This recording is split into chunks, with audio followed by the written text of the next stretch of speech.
आज हम एक और important previous year question solve करने जा रहे हैं जो एनटीपीसी का ही है, लेकिन मैंने देखा कि एएलपी के लिए भी लोगों का कमेंट्स है, तो मैं एएलपी के लिए भी लाऊंगा।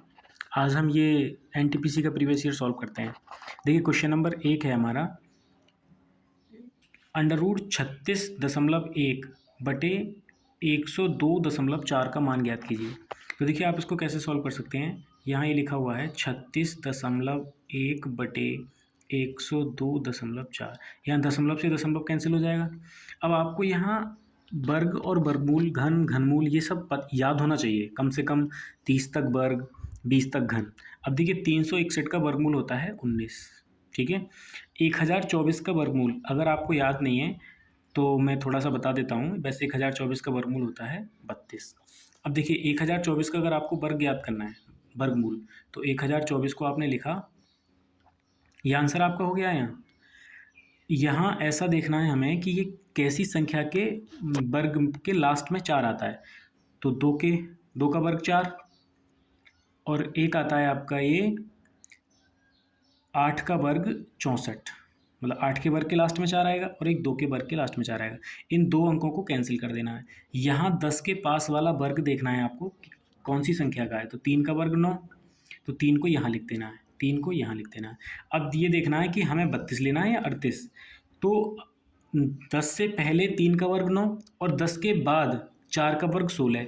तो ये संख्या 4 के वर्ग 16 के पास में है या 3 के वर्ग 9 के पास में। तो आप कहोगे 9 के पास में है, तो मतलब छोटी वाली संख्या के पास में है। तो इस तरीके से हमारा आंसर क्या हो जाएगा, 32। तो ये आपका आंसर हो गया क्वेश्चन नंबर 1। अब आइए क्वेश्चन नंबर 2 की ओर चलते हैं। अब देखिए ट्रिगोनोमेट्रिक का सवाल है, जहाँ पूछा गया है कि साइन 15 का मान ज्ञात कीजिए। वैसे तो मैं आपसे ये कहूँगा कि आपको डायरेक्ट ही मान याद होना चाहिए कि साइन 15 का मान, कॉस 15 का मान, साइन 75 का, कॉस 75 का। लेकिन यहाँ अगर आपको याद नहीं है तो कोई बात नहीं। देखो यहाँ पे क्या क्या इस्तेमाल होगा। साइन 15 बराबर, तो आप साइन 15 को ऐसे लिख सकते हैं कि साइन 45 माइनस 30। तो 45 में से अगर 30 घटाओगे तो कितना बचेगा, 15 ही बचेगा। अब यहाँ आपको एक फॉर्मूला याद होना चाहिए साइन ए माइनस बी का। तो साइन ए माइनस बी बराबर क्या होता है, मैं आपको बता देता हूँ। ए की जगह यहाँ पर 45 है और बी की जगह यहाँ पर 30 है। तो साइन ए माइनस बी का फॉर्मूला होता है साइन ए, तो ए की जगह कितना है आपका 45, साइन ए इंटू कॉस बी, और कॉस बी की जगह कितना है 30, क्लियर, माइनस कॉस ए की जगह कितना है आपका 45, इंटू साइन बी, और साइन बी की जगह कितना है आपका 30, ठीक है।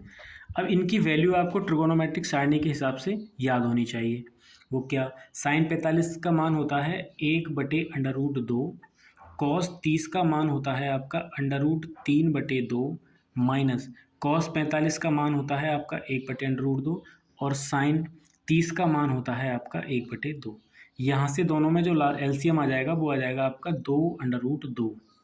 दोनों का सेम एलसीएम है, तो ऊपर संख्याएं घट रही हैं तो घटा देते हैं, जुड़ रही हैं तो जोड़ देते हैं। तो √3 एकम √3, माइनस 1 एकम 1। तो इस तरीके से आपका आंसर हो जाएगा साइन 15 का। इस तरीके से हमारा क्वेश्चन नंबर 2 कंप्लीट होता है। अब हम आते हैं क्वेश्चन नंबर 3 की ओर। अब देखिए क्वेश्चन नंबर 3 क्या है। क्वेश्चन नंबर 3 ये है हमारा, किसी धनराशि पर 2 वर्ष के लिए 10% की दर से प्राप्त हुए चक्रवृद्धि ब्याज और साधारण ब्याज के बीच 50 रुपये का अंतर है। ब्याज वार्षिक रूप से चक्रवृद्धि होता है, धनराशि ज्ञात कीजिए। देखिए मैं आपको बता देता हूँ कि यहाँ ना 2 तरीके के सवाल बनते हैं। एक ये कि चक्रवृद्धि ब्याज और साधारण ब्याज के बीच में 2 वर्ष के लिए अंतर दे रखा होता है, और एक 3 वर्ष के लिए। तो यहाँ 2 वर्ष के लिए कहा है, तो हम 2 वर्ष वाला फॉर्मूला लगाते हैं। देखिए चक्रवृद्धि ब्याज और साधारण ब्याज का अंतर, तो मैंने लिख दिया डिफरेंस। कितने साल का है, ये 2 साल का। तो डिफरेंस बराबर पी मतलब मूलधन R² बटे 100 का स्क्वायर, ठीक है।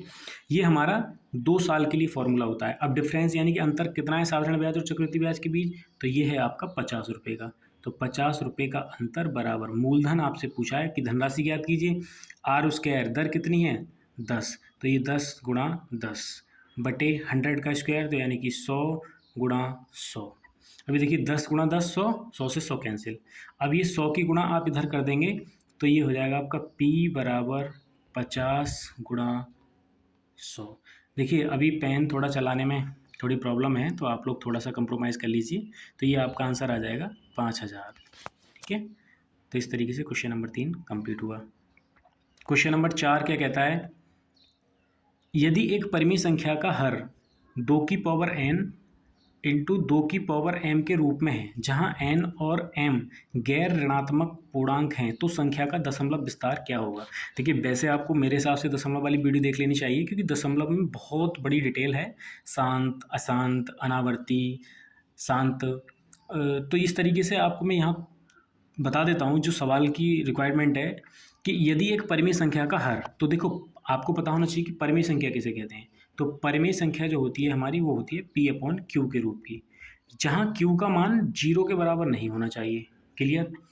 अब देखिए, इसने कहा कि परिमेय संख्या का हर, तो P तो मतलब अंश, ऐसे ही हर जो है वो इस रूप का लिखा हुआ है कि 2 की पावर n इंटू 2 की पावर m के रूप का, जहां n और m गैर ऋणात्मक पूर्णांक हैं। पूर्णांक तो आप जानते हो कि ऋणात्मक वैल्यू और गैर ऋणात्मक, तो उसने बोला है ऋणात्मक नहीं है, तो मैंने माना कि वो वैल्यू n और m की वो मान लो 1 है, क्योंकि गैर ऋणात्मक और पूर्णांक भी है। तो यहाँ अगर आप 1 रखेंगे तो ये हो जाएगा आपका p/2 की पावर 1 इंटू 2 की पावर 1, तो ये हो जाएगा आपका p/2 की पावर 2। अब आप जानते होंगे कि अगर किसी भी परिमेय संख्या का हर अगर इस रूप का है कि 2 की पावर n इंटू 5 की पावर m, इस रूप का है। m क्योंकि 5 की पावर आप यहाँ 0 लिख सकते हैं, और किसी की पावर 0 होती है तो उसका मान कितना होता है, तो आप जानते हैं कि 1 होता है। तो ये इसको आप 2 की पावर 2 को आप 2 की पावर 2 गुणा 5 की पावर 0 भी लिख सकते हो। तो अगर इस तरीके का कहीं सवाल है जहाँ 2 की पावर और 5 की पावर एक साथ आपको मिल जाए, तो आप कहेंगे कि वो हमारा जो होता है वो शांत दशमलव होता है, क्योंकि ये 10 के गुणा में आएगा जो कि रुक जाएगा एक जगह जाके, तो इसको बोलेंगे हम शांत दशमलव प्रसार। क्वेश्चन नंबर 5, एक बस अपनी समान दिशा में क्रमशः 3 किलोमीटर प्रति घंटा और 5 किलोमीटर प्रति घंटा की चाल से चल रहे 2 व्यक्तियों को पार करती है। बस पहले व्यक्ति को 10 सेकंड में और दूसरे व्यक्ति को 11 सेकंड में पार करती है, बस की चाल ज्ञात कीजिए। देखिए, जो चीज़ पूछी गई है ना उसको आप x मान लीजिए। तो बस की चाल, तो बस की चाल को मैंने मान लिया कि बस की चाल, तो बस की चाल मान लिया आपने x किलोमीटर प्रति घंटा। तो x किलोमीटर प्रति घंटा अगर बस की चाल है, ठीक है, तो इसने कहा कि एक बस अपनी समान दिशा में क्रमशः 3 किलोमीटर प्रति घंटा और 5 किलोमीटर प्रति घंटा की चाल से चल रहे 2 व्यक्तियों को पार करती है। अब देखिए, पहले व्यक्ति को 10 सेकंड में और दूसरे व्यक्ति को 11 सेकंड में, लेकिन समान दिशा में, जिस दिशा में बस चल रही है उसी दिशा में वो व्यक्ति चल रहा है। तो अगर बस की चाल x किलोमीटर प्रति घंटा है और व्यक्ति की चाल पहली 3 किलोमीटर प्रति घंटा है, तो देखिए अगर समान दिशा में बस और व्यक्ति चल रहे हैं तो हम एक दूसरे की चालों को घटा देते हैं, और पहले व्यक्ति को कितने सेकंड में पार करती है, तो 10 सेकंड में पार करती है। इसी तरीके से बस की चाल x किलोमीटर प्रति घंटा है और दूसरे व्यक्ति की चाल कितनी है, तो आप कहेंगे 5 किलोमीटर प्रति घंटा है, और जो दूसरे व्यक्ति को पार करती है वो 11 सेकंड में पार करती है। तो इस तरीके से हमारी एक इक्वेशन बन जाएगी। इसको हम सॉल्व कर लेंगे। 10 की गुणा x में करेंगे तो हो जाएगा आपका 10x, 3 में करेंगे तो 10 तिया 30, 11x और माइनस 11 पंजे 55। इस 10x को इधर ले आओ तो 11x में से 10x जाएगा तो x बचेगा। इस माइनस के 55 को आप इधर ले आओगे तो प्लस का 55 हो जाएगा, और ये आपका बचेगा माइनस का 30, तो ये आपका आ जाएगा x बराबर 25, और x आपने क्या माना था, बस की चाल। तो इस तरीके से आपका आंसर आ जाएगा 25 किलोमीटर प्रति घंटा। क्वेश्चन नंबर 6 क्या कहता है, क्वेश्चन नंबर 6 ये कहता है कि अकेले एक कार्य, देखिए यहाँ ना एक और है व्यक्ति जिसका नाम ए मान लो आप, कि ए अकेले एक कार्य को 6 दिन में पूरा कर सकता है और भूषण अकेले इसे 8 दिनों में पूरा कर सकता है। अनिल, ए का मतलब अनिल है, अनिल और भूषण इस कार्य को 32,000 रुपये में करते हैं। चमन की मदद से वे 3 दिनों में कार्य पूरा कर लेते हैं। इस आय में चमन का हिस्सा कितना है। देखिए, अनिल और भूषण 2 व्यक्ति थे जिन्होंने किसी काम को करने का ठेका लिया। तो अनिल जो है वो उस काम को 6 दिन में कर लेता था और भूषण जो है उस काम को 8 दिन में कर लेता था। ठीक है, इन दोनों का जब आप एलसीएम निकालेंगे तो वो आपका क्या होगा, कुल काम हो। लेकिन नहीं, यहाँ पर बोला गया है कि चमन की मदद से वे 3 दिनों में कार्य पूरा कर लेते हैं। तो ए और बी और फिर तीसरा व्यक्ति चमन, अगर तीनों मिलकर के उस काम को करें तो वो 3 दिनों में कर लेते थे। अब इन तीनों का जब आप लासा निकालेंगे तो वो आपका टोटल काम होगा, एक तरीके से आप ऐसे मान लीजिए। तो 6 चौक 24 और 8 तिया 24 और 3 अट्ठे 24। ये इनकी क्षमता निकल आई कि ए एक दिन में 4 काम करता है तो 6 दिन में 24 काम कर लेगा, बी एक दिन में 3 काम करता है तो 8 दिन में 24 काम कर लेगा, ए बी सी तीनों मिलकर के एक दिन में 8 काम करते हैं तो 3 दिन में 24 काम कर लेंगे। इस आय में चमन का हिस्सा कितना? अब देखिए 4 3 7 और 1 8, तीनों लोग मिलकर के कितना करते हैं? 8 काम करते हैं। यहाँ पूछा गया है आपसे चमन का हिस्सा। अब देखिए ए की क्षमता कितनी है? 4, बी की क्षमता कितनी है? 3, और तीनों की मिलाकर के कितनी है? 8। तो चमन की कितनी बची? 1। चमन की कितनी बची? 1। अब देखिए यहाँ 8 रेशियो तो है आपकी क्षमता इनकी, लेकिन उनको जो पैसा मिलता है वो कितना मिलता है? 32,000 रुपये। तो यहाँ से अगर आप 1 रेशियो का मान निकालेंगे तो वो कितना आ जाएगा? 8 चौक 32, मतलब कि 4,000 रुपये। चमन को कितना मिलना चाहिए? 1 के रेशियो में, तो 1 रेशियो का मान ही कितना है? 4,000। तो ये आपका आंसर हो जाएगा। लेकिन यहाँ गलती क्या है सवाल के अंदर कि यहाँ 32,000 दे रखा है और ऑप्शन में 400 दे रखा है, तो आप यहाँ 4,000 कर लीजिए। ठीक है, तो ये आपका बी ऑप्शन सही हो जाएगा। और अगर आप 400 ही आंसर रहने देते हैं तो यहाँ 3200 कर लीजिए, तो आपका ये 400 आंसर आ जाएगा। तो इस तरीके से क्वेश्चन नंबर 6 कंप्लीट होता है।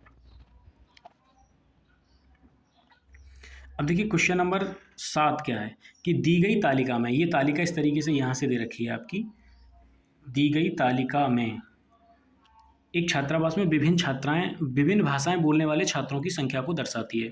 भाषाएं इस तरीके से हैं कि हिंदी, अंग्रेजी, मराठी, तमिल, बंगाली, और कुल 72 छात्रों की संख्या जो है कुल 72 है, जो 25 हिंदी बोलते हैं, 22 अंग्रेजी, 12 मराठी और 9 तमिल और 4 बंगाली। वह कौन सी भाषा है जो छात्रावास में रहने वाले 3 में से कम एक छात्र द्वारा बोली जाती है? 3 में से कम एक छात्र द्वारा। अब देखिए टोटल 72 छात्र थे और 3 में से कम एक छात्र द्वारा बोली जाती है, ऐसी भाषा पूछ रहा है। तो मैंने 3-3 के जोड़े बना लिए, मतलब 3-3 लड़कों को एक साथ रख लिया। तो यहाँ से जो ग्रुप बनेंगे, 3 से जब आप इसको डिवाइड करेंगे तो 24 ग्रुप बनेंगे। तो 24 ग्रुप में से कम एक व्यक्ति एक भाषा बोले, तो ऐसी कौन सी भाषा है? सिर्फ 24 के लिए 25, मतलब हिंदी। तो हिंदी भाषा एक ऐसी होगी जो 3 में से कम एक छात्र बोलेगा। पहले आप पेयर बना लीजिए कि 3-3 के हमने पेयर बनाए, तो ऐसे 24 पेयर बनेंगे। उन 24 पेयर में से कम एक छात्र हिंदी जरूर बोलेगा। ठीक है, तो ये आपका आंसर हो जाएगा। अब देखिए क्वेश्चन नंबर 8, एक दुकानदार को 4800 रुपये में मशीन बेचने पर 20% की हानि होती है। 20% का लाभ प्राप्त करने के लिए दुकानदार को उसी मशीन को किस मूल्य पर बेचना चाहिए? देखिए इस सवाल को ना आप साधारण वाले फॉर्मूले से करिए एकदम से, कि जैसे 4800 रुपये में जब बेचता है तो उसको क्या होता है? 20% की हानि होती है। तो हानि को हम क्या रखते हैं कि 100/100 माइनस हानि। तो 100 माइनस हानि, कितने की हानि हो रही है? 20 की। तो 100 में से जब 20 को आप घटाओगे तो कितना आ जाएगा? 80 गुणा, इसने कहा कि 20% का लाभ होता है, तो लाभ को रखते हैं हम ऊपर। तो 120, मतलब 20% का लाभ हो रहा है तो 100 प्लस लाभ बटे 100। क्लियर? इस 100 से ये 100 कैंसिल हो जाएगा। यहाँ आप चाहें तो 40 दूनी 80 और 40 तिया 120, और 2 से इसको डिवाइड करोगे तो हो जाएगा आपका 2400, और 24 गुणा 3 ये आपका आ जाएगा 7200 रुपये। मतलब 7200 रुपये में उस मशीन को बेचना चाहिए। क्वेश्चन नंबर 9, क्वेश्चन नंबर 9 देखिए सिंप्लीफिकेशन से है, जहाँ दे रखा है आपको 7 + 5 - 2 गुणा 7 + 89 ब्रैकेट के अंदर है, -94/2 + 33/3 + 9 गुणा 2 - 7/11। अब देखिए बोर्ड मास का रूल आपको आना चाहिए। मैं किसी दिन एक वीडियो बोर्ड मास पर आधारित ही बना दूंगा। ठीक है, सिंप्लीफिकेशन का बाकी आप चैप्टर देखेंगे तो आपके समझ में आ जाएगा। तो यहाँ सबसे पहले हम ब्रैकेट को सॉल्व करते हैं। होता है ना बोर्ड मास, तो 20 से ब्रैकेट। अब देखिए ब्रैकेट एक तो आपका यहाँ है और एक यहाँ है, तो इन ब्रैकेट को पहले सॉल्व कर लीजिए। ठीक है, आप कभी भी पेपर के अंदर पूरी शुरू से कैलकुलेशन मत कीजिए, आप पहले इन चीज़ों को सॉल्व कर। देखिए ब्रैकेट के लिए अगर हम यहाँ सॉल्व करें तो 3 से आप 33 को डिवाइड करेंगे तो कितना आ जाएगा? 11। ठीक है, क्योंकि ब्रैकेट के अंदर भी फिर हमारा का तो नहीं है, डिवाइड तो नहीं है, मल्टीप्लाई तो नहीं है, ये सब चीज़ें देखनी है। प्लस 9 दूनी कितना हो जाएगा? 18। 18 माइनस कितना है? 7, ये आ जाएगा। तो देखिए अगर आप यहाँ देखें तो 11 + 18 - 7, 18 में से 7 घटाएंगे तो कितना बचेगा? 11, और 11 कितना हो जाएगा? 22। अब यहाँ 22 के बाद ब्रैकेट के बाद तुरंत 11 भाग में है, तो 11 से जब आप 22 को भाग करेंगे तो कितना आ जाएगा? 2। इस पूरे ब्रैकेट को और 11 को सॉल्व करके यहाँ तक आ गया हमारा 2 आंसर। अब ये ब्रैकेट के अंदर कितना है? 89 + 7, तो ब्रैकेट को सॉल्व करोगे और 89 + 7 कितना हो जाएगा? 96, और 96 गुणा 2, तो 96 गुणा 2 कितना होगा? 96 गुणा 2 आपका हो जाएगा, 2 छक्का 12 और 2 नम 18 और 1 19, मतलब 192। तो यहाँ आपका आ जाएगा 192 और 7 और 5 हो जाएगा 12, 12 माइनस 192, तो यहाँ बचेगा आपका 180, वो भी किसका, माइनस का। क्लियर। अब यहाँ 2 से डिवाइड करना है, यहाँ माइनस भी लगा हुआ है और 2 से आपको डिवाइड करना है 94 को, तो 2 चौक 8 और 2 सत्ते 14। अब देखिए यहाँ तो आया था आपका 2, वो भी किसका, प्लस का, और यहाँ आया आपका माइनस का 180 और माइनस का 47, तो ये आ जाएगा आपका माइनस का 7, 8 4 12 का 2 और 1 हासिल का 2, माइनस के 227 और प्लस के 2, तो यहाँ आपका आंसर आ जाएगा माइनस का 225। देखिए कैलकुलेशन का सवाल है, जहाँ से आप पकड़ लें इसको वहीं से सॉल्व हो जाएगा ये सवाल, ठीक है। तो इस तरीके से आपका क्वेश्चन नंबर 9 कंप्लीट हो जाता है। क्वेश्चन नंबर 10 काफ़ी अच्छा सवाल है कि संख्या 21,600 के कितने गुणनखंड पूर्ण वर्ग हैं। अब देखिए वर्ग कब होते हैं, जब 2 का पेयर बनता है, तो मैं आपको सीधे बता देता हूँ, यहाँ पर आप इसको 21,600 के फैक्टर करेंगे, वो भी कौन से, अभाज्य गुणनखंड। जब आप इसको 2 से डिवाइड करेंगे तो 2 एकम 2, 0 2 अट्ठे 16, 10,800 आ जाएगा। मेरे अगर आपको पेन समझ में नहीं आ रहा है तो आप मेरी लैंग्वेज को सुनिएगा, ठीक है। 2 पंजे 10, 2 चौक 8, मतलब 5400 हो जाएगा। फिर 2 से डिवाइड, 2 दूनी 4, 2 सत्ते 14, 2700 हो जाएगा, ठीक है। फिर ये आपका कैंसिल होगा 2 से, 2 एकम 2, 2 तिया 6, 2 पंजे 10, 1350 हो जाएगा। फिर 2 से, 2 छक्का 12, 2 सत्ते 14 और 2 पंजे 10। अब ये 3 से डिवाइड होगा, 3 से होगा 3 दूनी 6, 3 दूनी 6, 3 पंजे 15, फिर 3 से, 3 सत्ते 21 और 3 पंजे 15, फिर 3 से, 3 दूनी 6 और 3 पंजे 15, फिर ये 5 से, 5 पंजे 25 और 5 एकम 5, ये इसके फैक्टर होंगे। तो देखिए 2 कितने बार है, तो 2 है आपका 5 बार, तो 2 आपका 5 बार है तो आप लिखेंगे इसको 2 की पावर 5। 3 कितने बार है, 3 बार, तो आप इसको लिखेंगे 3 की पावर 3। और 5 कितने बार है आपका, 2 बार, तो 5 की पावर 2, इस तरीके से, ठीक है।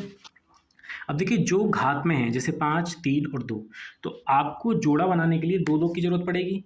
तो आप जब 5 को 2 से डिवाइड करेंगे तो यहाँ आपका कितने बार जाएगा भागफल, 2 बार। इसी तरीके से 3 की घात 3 है, तो आप जब 3 को 2 से डिवाइड करेंगे तो कितने बार जाएगा, ये 1 बार। इसी तरीके से आप 5 की पावर 2 को अगर 2 से डिवाइड करेंगे तो कितना आएगा आपका, 1 बार। ये भागफल क्या है, ये देखा जा रहा है कि इन संख्याओं के अंदर ऐसी कितनी संख्याएं हैं जो 2 का पेयर बना रही हैं। तो जो ये संख्या आई ना 2, तो इसके अंदर आप 1 जोड़ेंगे, यहाँ 1 आया भागफल तो इसके अंदर 1 जोड़ेंगे, और यहाँ 1 आया तो इसके अंदर भी 1 जोड़ेंगे।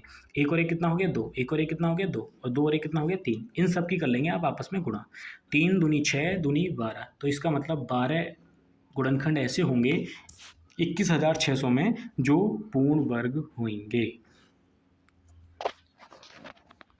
क्वेश्चन नंबर 11, तो क्वेश्चन नंबर 11 क्या है, 2/5 गुणा 350, 2/5 गुणा 350 प्लस 30%, 30% को मैं 30/100 लिख देता हूँ, का मतलब होता है गुणा, बटे 250 का इसलिए सवाल के अंदर होता है कि आपको पूरे सवाल में सबसे पहले का सॉल्व करना होता है, ठीक है। तो यहाँ का 30/100 गुणा 250 के अंदर है, तो यहाँ 0 से ये 0 कैंसिल, इस 0 से ये 0 कैंसिल, तो यहाँ आ गया आपका 25 तिया 75। यहाँ 5 से जब आप इसको डिवाइड करेंगे तो ये आ जाएगा आपका 5 सत्ते 35, मतलब 70, और 70 दूनी कितना हो जाएगा, 140। 140 में जब आप 75 को जोड़ेंगे तो 14 7 21, मतलब कि 215 आपका क्या आ जाएगा, आंसर आ जाएगा, ऑप्शन नंबर डी।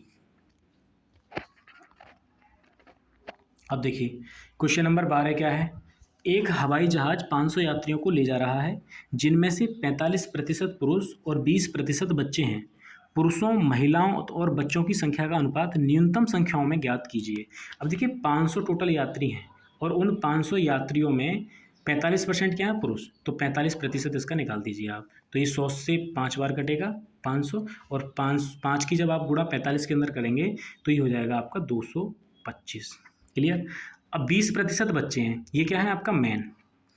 अब 500 का 20% क्या है, बच्चे, तो ये आ जाएगा आपका 100 पंजे 500 और 20 पंजे 100, मतलब 100 आपके क्या है, चिल्ड्रन।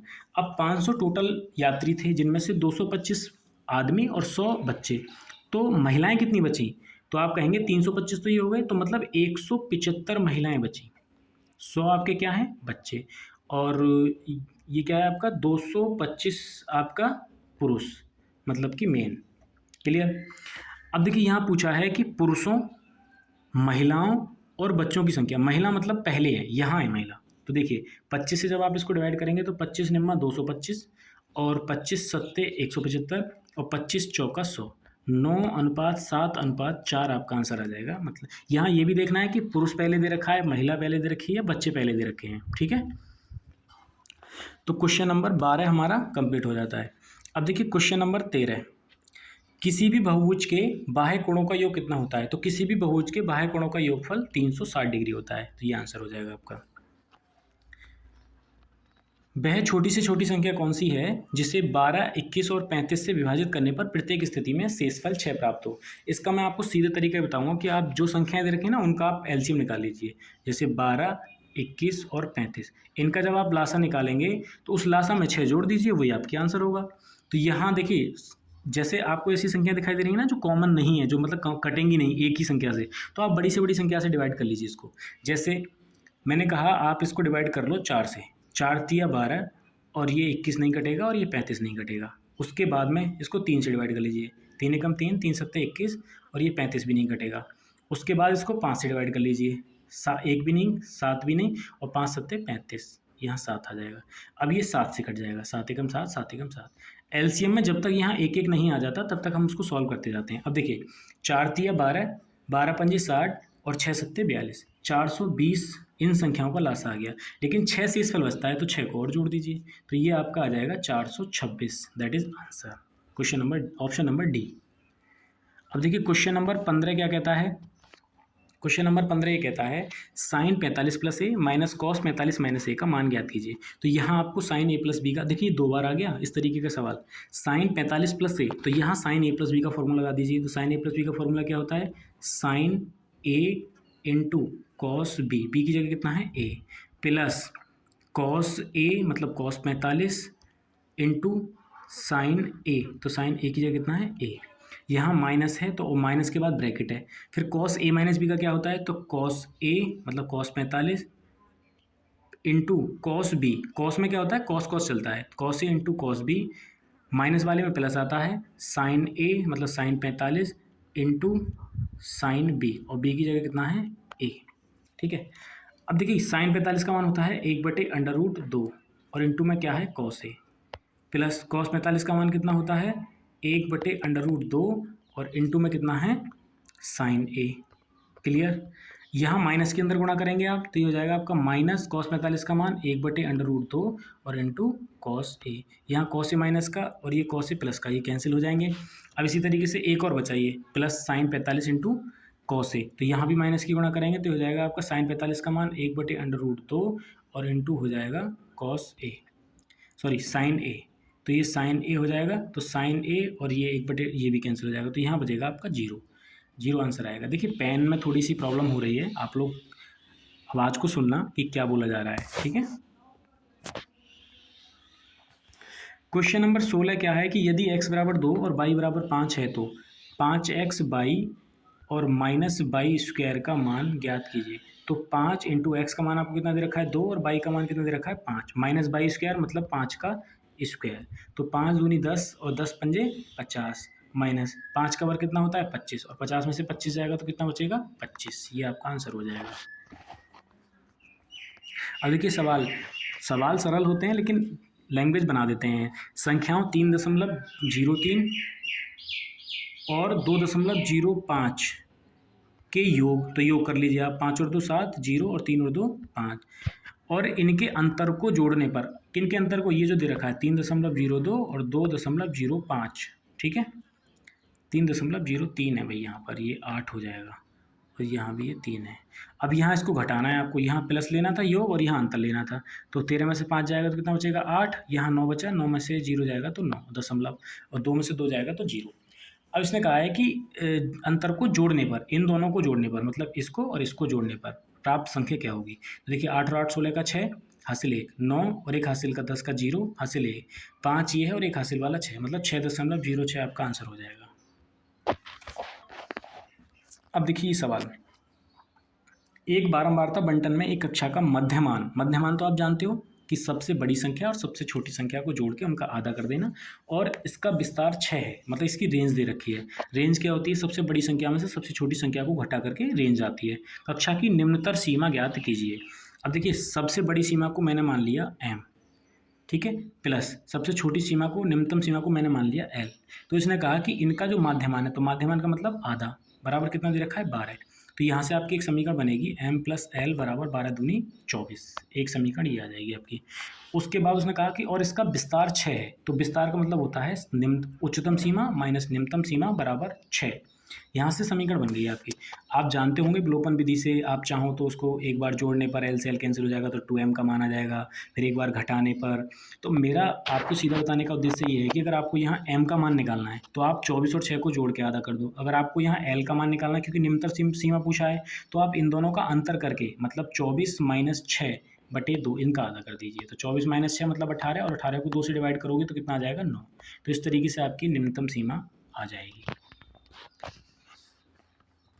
क्वेश्चन नंबर 19, यदि x square minus 4x plus 1 बराबर 0, तो आपसे पूछा है कि एक्स स्क्वायर प्लस 1/x² का मान क्या होगा। देखिए, यहाँ आप पूरी इक्वेशन में x से भाग कर दीजिए। जब x से भाग करेंगे तो कितना आ जाएगा? ये बचेगा आपका x माइनस यहाँ बचेगा 4 और यहाँ बचेगा आपका प्लस 1/x बराबर 0। यहाँ आप x प्लस 1/x बराबर माइनस का 4 इधर ले जाएंगे तो प्लस का 4 हो जाएगा। अब देखिए, मैं आपको बता देता हूँ एक ट्रिक यहाँ पर कि x प्लस 1/x बराबर यदि कोई संख्या दे रखी है, या p मान लो आप इसको, और आपको एक्स स्क्वायर, अगर आपको निकालना हो एक्स स्क्वायर प्लस 1/x² का मान, तो आप इस p का वर्ग, मतलब जो भी नंबर दे रखा है उसका वर्ग माइनस 2 कर दीजिए। तो हो जाएगा आपका 4 चौक 16 माइनस 2 बराबर 14। ये आपका क्या हो जाएगा? आंसर हो जाएगा। अब देखिए, ये आपको अगर जानना है कि कैसे होता है, तो ये एल्जेब्रिक फार्मूला है कि अगर आप यहाँ इसको a प्लस बी दोनों पक्षों का वर्ग करेंगे तो ये a प्लस बी का होल स्क्वायर हो जाएगा। तो a प्लस बी का होल स्क्वायर क्या होता है? a स्क्वायर मतलब एक्स स्क्वायर प्लस 1/x² और प्लस 2x इंटू 1/x होगा, तो x कैंसिल हो जाएगा तो 2 बचेगा, तो इसलिए 2 ये माइनस में आ जाता है। ठीक है, अब यहाँ कार्य और समय से एक और सवाल है कि अनिल और बलवीर एक कार्य को 3 दिनों में पूरा कर लेते हैं। मतलब कि एक अनिल है और एक आपका बलवीर है, ये एक कार्य को 3 दिनों में पूरा कर लेते हैं। उन्होंने एक सार्थक कार्य करना शुरू किया, मतलब एक साथ है यहाँ पे, कार्य करना शुरू कर दिया, लेकिन 2 दिन बाद अनिल घायल हो गया। अब देखिए, ए और बी ने क्या किया, 2 दिन तक तो काम किया, लेकिन उसके बाद अनिल घायल हो गया। बलवीर को कार्य समाप्त करने में 2 दिन अधिक लगे। अब देखिए, अगर ए और बी दोनों लोग होते और वो इस शेष काम को कितने दिनों में पूरा और कर लेते, तो 1 दिन में पूरा और कर लेते, क्योंकि 3 दिनों में पूरा कर सकते थे और 2 दिनों तक उन्होंने काम किया। तो शेष काम कितने दिन का बचा? 1 दिन का, अगर ए और बी दोनों मिल करके करते तब। लेकिन क्या हुआ, अनिल घायल हो गया और वो काम किसने किया? बलवीर ने किया। और कितने दिन और उसको लगे? 2 दिन और लगे। यहाँ से आप ए प्लस बी और ये बी को इधर ले आओ, तो बटे बी बराबर 2/1। ये आपका क्या आ गया? इनकी क्षमता आ गई। आपको कार्य निकालना है, तो कार्य बराबर क्या होता है? कार्य बराबर होता है आपका समय गुणा क्षमता। अब देखिए, समय कितना है, इन लोगों को कितना समय लग रहा है? 3। ठीक है, और यहाँ पर जो इनकी क्षमता है दोनों लोगों की, वो कितनी है? 2। तो 2 से आप इसको गुणा करेंगे तो ये कितना आ जाएगा? 6। मतलब टोटल काम 6 है, ऐसे मान लीजिए आप। और निकालना है आपको कि बलवीर अकेले उसी कार्य को कितने दिनों में पूरा कर लेता। तो बलवीर का समय पूछा है आपसे, बलवीर टोटल कार्य कितना करेगा? 6, और बलवीर की क्षमता कितनी है? 1 से जब आप इसको डिवाइड करोगे तो कितना आ जाएगा? 6। इस तरीके से आंसर आपका हो जाएगा ये। अब देखिए, क्वेश्चन नंबर 21 क्या कहता है कि 540 रुपये में एक मशीन का पुर्जा बेचने पर शकीला को 10% की हानि होती है। जब 540 में बेच रही होती है ना वो, तब उसको 10% की हानि होती है। तो मतलब जो 540 जो वैल्यू है वो 90% की वैल्यू है। ठीक है, क्योंकि 10% की हानि के बराबर है। तो उसने कहा कि 10% का लाभ प्राप्त करने के लिए, तो मतलब 110 का मान चाहिए हमें, सीधी बात ये है। तो यहाँ से अगर आप 1% का मान निकालेंगे तो ये हो जाएगा आपका 540/90 और गुणा कितना हो जाएगा? 100। और आपको कितना चाहिए? 110, मतलब 10% का लाभ प्राप्त करने के लिए। तो ये हो जाएगा आपका 540/90 और गुणा 100। ठीक है, यहाँ आप कर लीजिए 110% की दोनों तरफ आपको गुणा करनी है, तो ये हो जाएगा आपका 110/100। क्लियर? 100 से 100 कैंसिल हो जाएगा, ये आपका, इस 0 से ये 0 कैंसिल हो जाएगा, और 9 से ये कैंसिल हो जाएगा, 9 छिक्का 54। क्लियर? और 11 छिंग 66, मतलब कि 660 रुपये आपका ये आंसर हो जाएगा। ठीक है, देखो 540 रुपये में एक मशीन का पुर्जा बेचने पर शकीला को 10% की हानि होती है। तो मतलब कि हानि 540 90% की वैल्यू है और 110% का लाभ चाहिए, तो आपको 110% यहाँ निकाल देना है। ठीक है, तो ये आपका आंसर हो जाएगा। दो भारों 27 किलोग्राम और 108 किलोग्राम का अनुपात क्या होगा? तो आप जानते होंगे कि 1 किलोग्राम बराबर कितना होता है? 1000 ग्राम। अब देखिए यहाँ ना मेरा ग्राम में बदलने का उद्देश्य क्या था, क्योंकि यहाँ 108 ग्राम के साथ अनुपात पूछा है। तो 1 किलोग्राम मतलब कि अब हमें कितना चाहिए? 27 किलोग्राम। तो 27 किलोग्राम को अगर आप चेंज करेंगे तो ये कितना हो जाएगा? मतलब कि 27,000 ग्राम। अब इसने पूछा है 27,000 ग्राम और 108 ग्राम का अनुपात। तो यहाँ अगर आपको सीधे याद है नंबर कि 108 से कितने बार कटेगा तब तो ठीक है, अगर नहीं है तो आप ऐसे इसको डिवाइड कर लीजिए। 9 दूनी 18, सॉरी 9 एकम 9 और 9 दूनी 18 और 9 तीय 27, मतलब कि ये आ गया आपका 30। 12 से कैंसिल हो जाएगा, 12 एकम 12 और ये हो जाएगा 12 दूनी 24, 6 बचा, 12 पंजे 60, मतलब 250:1 इसका आंसर आ जाएगा। अब क्वेश्चन नंबर 23, देखिए ये भी परिमेय संख्याओं से संबंधित है। इसने पूछा है कि √3 का स्क्वायर प्लस 4 का स्क्वायर कॉमा √12.96 कॉमा √125 और 900 में कौन सी संख्या परिमेय संख्या नहीं है? ये पूछा है परिमेय संख्या नहीं है। तो आपको पता है जो संख्या P/Q के रूप में लिख जाए वो परिमेय संख्या होती हैं, अंडर में जो संख्या रह जाए वो परिमेय संख्या नहीं होती हैं। तो देखो मैं सीधे बता देता हूँ आपको कि 125 ऐसी संख्या है जो 5 का क्यूब होता है, ना कि वर्गमूल जो कि बाहर आ जाए। तो ये अंडर के अंदर ये संख्या बचेगी आपकी 5। जैसे कि अगर आप देखें कि 900, तो 900 का वर्गमूल कितना होता है? 30, तो इसका मतलब ये परिमेय संख्या है। यहाँ अगर आप देखेंगे इसको तो ये संख्या आपकी हो जाएगी 3 का वर्ग 9 और 4 का वर्ग 16, तो ये हो जाएगा आपका 25 और 25 को वर्गमूल से बाहर निकालेंगे तो कितना आ जाएगा? 5, मतलब ये भी आंसर है, मतलब ये भी परिमेय संख्या है, ये भी परिमेय संख्या है, ये परिमेय संख्या नहीं है। और इसी तरीके से अगर आप 12.96 को देखेंगे तो ये भी लगभग 34 का वर्ग बनेगा, तो ये भी बाहर हो जाएगी संख्या। इसी तरीके से एक और सवाल, ये सवाल ये है आपका कि एक छात्र को मनोविज्ञान में पास होने के लिए 20% अंक चाहिए, मतलब 20% अगर वो अंक ले आता है तो उसे वो पास हो जाता है, लेकिन उसे 10% अंक मिले और 20 अंकों से फेल हो गया। उत्तीर्ण होने के लिए कितने अंकों की आवश्यकता थी? अब देखिए 10% अगर उसने अंक प्राप्त किए हैं और 20 अंकों से फेल हो रहा है, तो मतलब इस बात की गारंटी क्या हुई कि 10% अंक 10% 20 अंक के बराबर है। उस 20 अंकों से वो फेल हुआ है, ठीक है ना? तो यहाँ अगर आपको 20% अंक चाहिए होते तो यहाँ आप 2 से गुणा कर देंगे, तो मतलब ये हुआ आपका कि 20% और 20% यहाँ भी आप 2 से गुणा करेंगे तो ये हो जाएगा 40 अंक। मतलब 20% अंक 20% 40 अंक के बराबर है। तो 40 अंक ही तो उसको पास होने के लिए चाहिए थे, मतलब 20% अंक ही थी उसको पास होने के लिए चाहिए थे। तो 20% अंक की वैल्यू कितनी है? 40 अंक। तो इस तरीके से आपका आंसर हो जाएगा। आप चाहें तो ऐसे कर लेना, यहाँ से 1% की वैल्यू निकाल लेना, ठीक है, वहाँ से 200 आएगा और उस तरीके से आप उसका 20% निकाल देना, ठीक है। अब क्वेश्चन नंबर आपका 25 क्या है? ये भी सिंप्लीफिकेशन से संबंधित है। अब देखिए ब्रैकेट यहाँ आपको कहाँ दिखाई दे रहा है? ये है, तो ये है आपका 3/4 - 1/3। हालांकि बड़ा ब्रैकेट यहाँ से शुरू है, ये यहाँ से, तो आप पहले इस छोटे ब्रैकेट को सॉल्व करो। 3/4 - 1/3, तो ये हो जाएगा आपका 3/4 - 1/3। तो यहाँ से आप लासा लेंगे तो हो जाएगा 12, 4 तिया 12 और 3 तिया 9, -3 चौक 12 और 4 एकम 4, तो ये आपका आ जाएगा 5/12। अब 5/12 ये आपका इस ब्रैकेट को सॉल्व करने के बाद आ गया। उसके बाद ये बचा आपका 1 ठीक है, 1/2 प्लस 1/3 प्लस 1/6 और भाग के साथ ही आपका 5/12 है। तो अगर आप इसको गुणा लिख दें डिवाइड की जगह तो इस संख्या पलट जाती है, तो मतलब 12/5। क्लियर? 6 दूनी 12, मतलब 2/5 यहाँ से आ जाएगा। अभी आपका हो गया 1/2, यहाँ 3 है, प्लस 1/3, इस 1 डिवाइड को बाद में लिख लेंगे, और प्लस 6 दूनी 12 मतलब 2/5। यहाँ से आप लासा लेंगे तो आ जाएगा आपका 30, 2 15, मतलब 2 से 15 बार डिवाइड होगा और 3 से 10 बार और 5 से 6 बार, 6 की गुणा 2 में करोगे तो 12, 15, 10 और 12, ये कितना हो जाएगा आपका 37, 37/30, और ये कितना है आपका 1 डिवाइड, ठीक है। तो यहाँ अगर आप 1 डिवाइड की जगह गुणा लिखेंगे तो ये 30/37 हो जाएगा। तो 30/37 की गुणा अगर आप 1 में करेंगे तो यही आपका क्या हो जाएगा? आंसर। ऑप्शन नंबर सी आपका आंसर हुआ।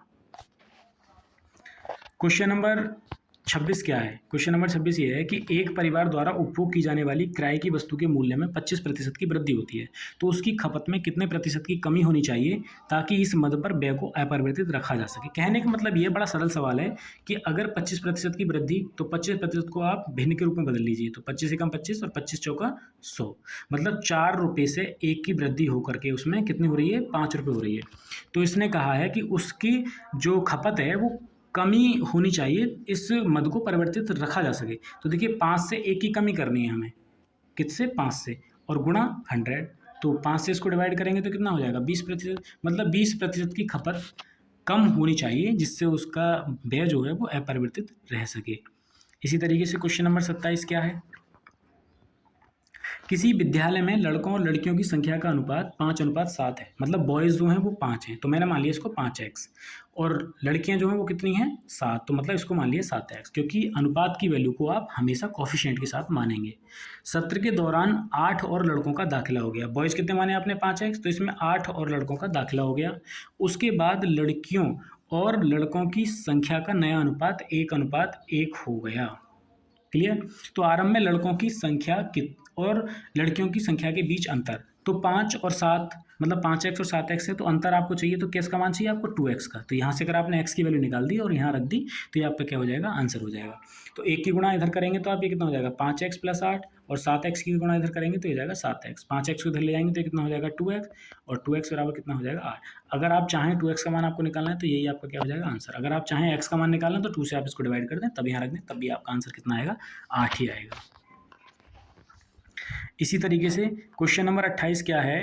क्वेश्चन नंबर 28 ये है कि जब संख्या n को 5 से विभाजित किया जाता है, n अगर कोई संख्या है उसको 5 से विभाजित किया जाता है तो शेषफल आपका 2 बचता है। शेषफल कितना बचता है? 2। अब तो संख्या n² को 5 से विभाजित करने पर शेषफल कितना आएगा? देखिए जैसे यहाँ पूछा है ना आपसे n और n को स्क्वायर करने पर 2, तो देखिए जैसे n स्क्वायर किया है यहाँ पर, उसी तरीके से आप शेषफल का स्क्वायर कर देंगे, और शेषफल कितना है? 2, और 2 का स्क्वायर कितना आएगा? 4, और उसको फिर 5 से विभाजित करेंगे। अब ऊपर अगर अंश में कोई ऐसी संख्या है जो नीचे वाली संख्या से विभाजित नहीं होती है तो वही आपका क्या हो जाता है? शेषफल हो जाता है। आपने देखा भी होगा डिवाइड करके, जैसे अगर मैं कहूँ आपसे आपको 22 को डिवाइड करना है 5 से, तो ये हो जाएगा आपका 5 चौक 20, तो शेषफल कितना बचेगा? 2। जब 2 5 से डिवाइड नहीं होता है तभी तो हम इसको शेषफल लिख देते हैं। तो इसी तरीके से तो आपका क्वेश्चन नंबर 28 भी कंप्लीट होता है। अब देखिए क्वेश्चन नंबर 29 भी आपका सिंप्लीफिकेशन से संबंधित है। ब्रैकेट इसके अंदर दे रखे हैं, डिवाइड इसके अंदर दे रखी है, तो आप पहले ब्रैकेट को सॉल्व करेंगे। जैसे यहाँ ये ब्रैकेट है, ठीक है, और इसी तरीके से ये ब्रैकेट है, इनको सॉल्व कर लो पहले। तो ये आ जाएगा आपका 3/4 चौक 16। अब यहाँ डिवाइड था, ठीक है, अभी रुकिए आप, यहाँ इसको आप इतना ही रहने दीजिए। तो ये आपका हो जाएगा, यहाँ से देखिए आप 1/2 और डिवाइड ये आ जाएगा आपका 1/4, क्योंकि 2 गुणा 2 गुणा 1/2, ठीक है, प्लस 1/2 और भाग 3/16। अब यहाँ भाग है तो हम इसको ऐसा कर लेते हैं, 1/2 गुणा 4/1 और गुणा 1/2 प्लस 1/2 गुणा 16/3, क्योंकि भाग को अगर आप गुणा बना देते हैं तो संख्याएं पलट जाती हैं। तो यहाँ 2 से 4 2 बार कैंसिल हो जाएगा, और उस 2 से ये 2 कैंसिल हो जाएगा, तो यहाँ बचेगा 1, प्लस ये आ जाएगा 2 अट्ठे 16, तो ये आ जाएगा आपका 8/3। यहाँ लासा आ गया आपका 3, और 3 से 1 में गुणा करोगे तो 3 + 8, तो 8 और 3 ये आ गया आपका 11/3। ये आपका आंसर हो जाएगा 29 का। क्वेश्चन नंबर 12 क्या कहता है कि 5 पुरुष किसी दीवार को 12 दिन में बना लेते हैं। यहाँ आपको MDH वाला फॉर्मूला याद होना चाहिए। 5 पुरुष और किसी दीवार को कितने दिनों में बना लेते हैं? 12 दीवार को। वो मैंने दीवार मानी कि एक दीवार है वो, तो मूल दीवार से 50% अधिक दीवार 10 दिन में बनाने के लिए, अब देखिए 10 दिन में बनानी है, कितने पुरुषों की आवश्यकता होगी? मैंने उसको m मान लिया। 50% अधिक, आप एक बात बताओ, अगर अपने आप में कोई एक दीवार 1 है और उसका 50% कितना होगा? 1/2, तो 1 का 1/2 अधिक, तो मतलब 1 + 1/2, तो मतलब कि 3/2। अब जो दीवार उसको बनानी है वो 3/2 बनानी है, तो 2 ऊपर चला जाएगा, ये हो जाएगा आपका 5 दूनी 10 और 2 छक्का 12, यहाँ तो आ जाएगा आपका 6, और बराबर में ये 2 आपका ऊपर चला जाएगा, तो ये हो जाएगा 2/3, और 2 तिया 6, यहाँ मैन भी बचा, और ये हो जाएगा 3 तिया 9, मतलब कि 9 पुरुषों की आवश्यकता होगी इसका 3/2 और बनाने के लिए। तो इस तरीके से आपके 30 क्वेश्चन थे। मुझे उम्मीद है कि आपको ये क्वेश्चन समझ में आए होंगे। अगर ये वीडियो आपको अच्छी लगी हो तो आप प्लीज़ लाइक, शेयर और सब्सक्राइब जरूर करें, और आगे ऐसे ही वीडियो लेने के लिए आप कमेंट करें, बताएं कि हाँ आपको कैसे समझ में आया। ये 30 क्वेश्चन थे एनटीपीसी प्रीवियस ईयर में जो पूछे गए थे। अब देखिए मैं कोशिश कर रहा हूँ कि वॉल्यूम 2 मतलब कि जो CBT 2 के जो क्वेश्चन हैं उनको सॉल्व करूँ। तो आप बताइए आपको किस तरीके के क्वेश्चन चाहिए, ठीक है। Thank you, thanks for watching.